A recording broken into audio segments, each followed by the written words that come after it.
What an episode of Jujutsu Kaisen. Despite being spoiled on some certain things, I have to say, seeing it for myself is definitely outright amazing. It's incredibly shocking and unreal just to see villains truly being villains and just ultimately pure evil. I really love this episode, and I'm going to get more into that in a second. But I'm going to say, out of all the episodes that we have gotten from Jujutsu Kaisen to this very point, this is easily the best episode. From just a character development standpoint, to a actual animation standpoint, to voice acting, just everything about this episode, I think, is just far superior than anything else we've seen previously from this series. And so let's get into the one moment that personally stands out to me and hit me really hard. And obviously that is the Junpei scene. But it's not just, in fact, the Junpei death scene. It's actually the scene with Yuji straight up saying that deep within his gut, deep within his own self, he felt this hatred within him, and it made him feel like everything he said up to this very point was a lie. And he said the words, "I will kill you," to Mahito. And this is a really big moment for this entire episode and for Yuji's character, because this fundamentally shows us just how far Yuji can be pushed, and he can be broken. And this is something that really just shows the true quality of his character, Yuji's character, but also Mahito, the villain in this situation. Any good protagonist needs a good antagonist. And I think everybody understands where I'm going with when it comes to this point, but to kind of explain a little bit better, protagonists need antagonists to make them kind of feel forced up against the wall. Make them feel like, their motives, what they're going down isn't probably the correct path. Maybe they need to be a little bit more flexible, or, the antagonist is supposed to put a situation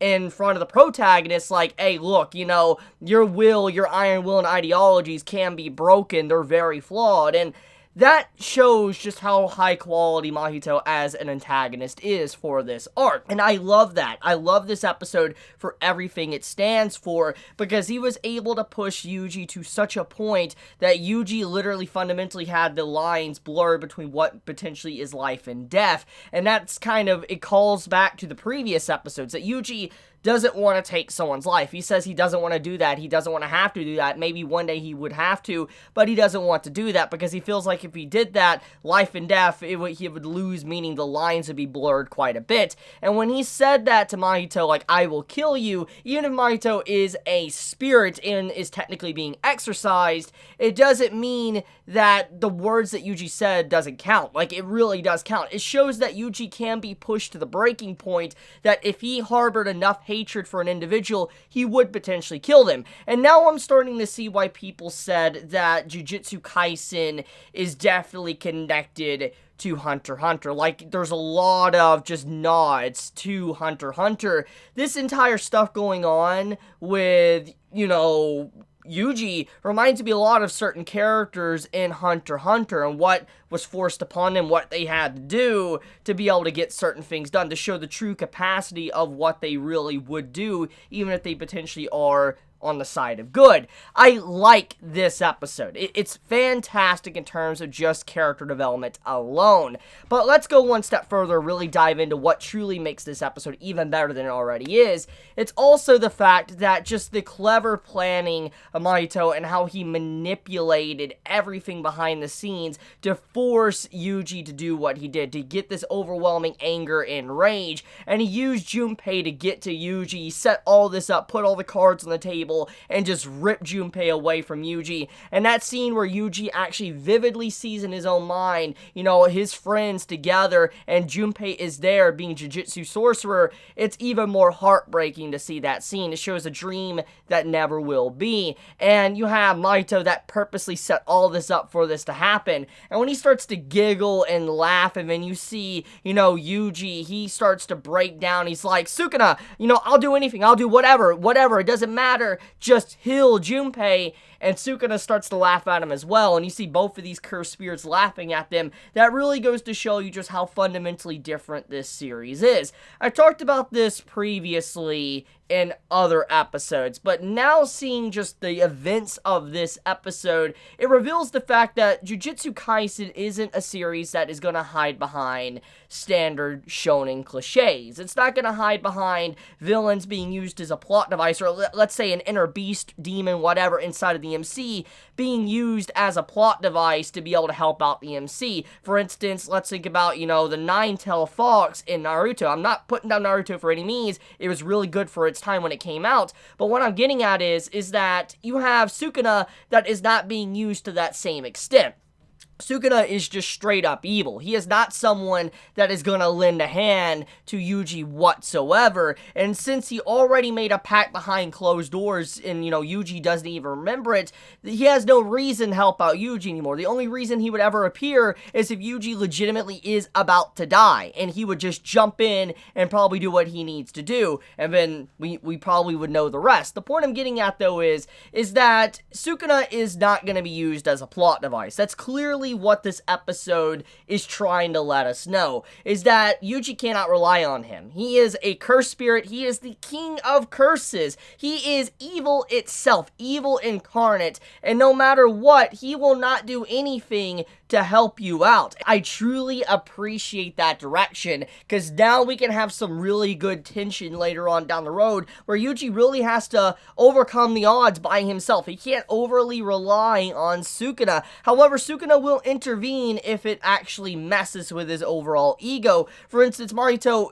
actually put his hand on Yuji and touched, Sukuna's soul, and he's like, look, because we shared a laugh in the expense of Yuji and, the death of Junpei, I will let it go for this time, but do it again, and you will be nothing. And I do appreciate that little moment as well, basically showing that Sukuna will do something depending on what it is, but he's not going to go out of his way to start problems and help out Yuji. Yuji can't call on him and, seek his help. That's not going to happen. So just great episode. It's a great episode to just lay the foundation very early on for what to expect going forward from the story from Sukuna, but also to show just how far Yuji's character can be pushed to a breaking point to where he can even lose sight of his own ideologies and become something that is an absolute monster.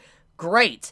But let's go even further. Let's also just talk about how Yuji's overall ability is actually able to hurt Mahito. So Mahito, as we know, he is kind of like a soul that kind of morphs his body around his very soul. So normal attacks or normal jujutsu sorcerers really can't hurt him, and we get to see Nanami even himself admit this within the episode. He's like, look, I can't hurt the man. There's no way I can hurt him, because the way the damage is done is just physical damage. I can't really hurt his soul, and that's where Yuji comes in. Because he has technically another entity inside of him, he has two souls, he's aware of the soul, and the way his overall jujutsu sorcery actually works, he's actually able to hurt Mahito and do real damage to him. So Yuji is a perfect counter. He is the one that can actually stand up to Mahito and bring him down. So he is not defenseless by any means. However, we also get to see the intellect of Nanami, which we've already seen previously, but we get to see the intellect of how he's able to come to the conclusion that it's very strange that Yuji isn't dead at this point, because, you have Mahito, he put his hand on Yuji isn't dead, and obviously Nanami knows what the man is capable of, transfiguration, and so if, Yuji isn't dead, it either means one of two things. Either A, the power doesn't work on Yuji for whatever reason, which we could also say that is potentially possible because of everything going on with Sukuna. Sukuna didn't want Mahito to even touch his soul, but then we also have the situation that Mahito is actually trying to keep Yuji alive to be able to get Sukuna on his side. So it's actually kind of like both things that Nanami said is indeed correct. I don't really think Mahito could really use his transfiguration on Yuji, because if he did, he would straight up die. So I don't think he can actually use his main attack to bring his opponent down. So he's kind of at a handicap right now. So I really love the dynamic of this episode, showing the intellect of Nanami, but also showing how important Yuji is for this fight. So, anyways, talking about other little details, I want to talk about the fight and just the emotions that were brought out within this episode. The rage of Yuji going in, fist blazing, beating the crap out of Mahito because of what happened to Junpei. I think that this is a very powerful episode just to show how great Mappa's animation team really is. I mean, we already know that Mappa is capable of some quality and from the previous episodes we've seen, but this episode's animation is on a whole other level. You get to just see so much expression and just fluid animation from every scene, from scene to scene, and the voice acting from Yuji really expressing his anger, but not just Yuji, but also hearing, Sukuna's laugh, to also, Mahito and all that. There is some really good scenes that really stand out, and the voice acting animation really do carry it with the amazing storytelling on top of that. But yeah, this is a good episode. This is a really good episode. It sucks I was spoiled for the Junpei scene, but I gotta say, even though I was spoiled, this is a good episode. I got really hyped. So, Maybe I won't be entirely my experience ruined for Jujutsu Kaisen, even though I have been spoiled on a variety of things. That's kind of good. I'm glad to see that I can still be very shocked. I guess it just goes to show how high quality Studio Mappa's adaptation is for that alone. But anyways, I love you guys. You have a wonderful day or night wherever you live. If you enjoy my content, please subscribe. If you got this video, please leave a like. And with that, Chibi out.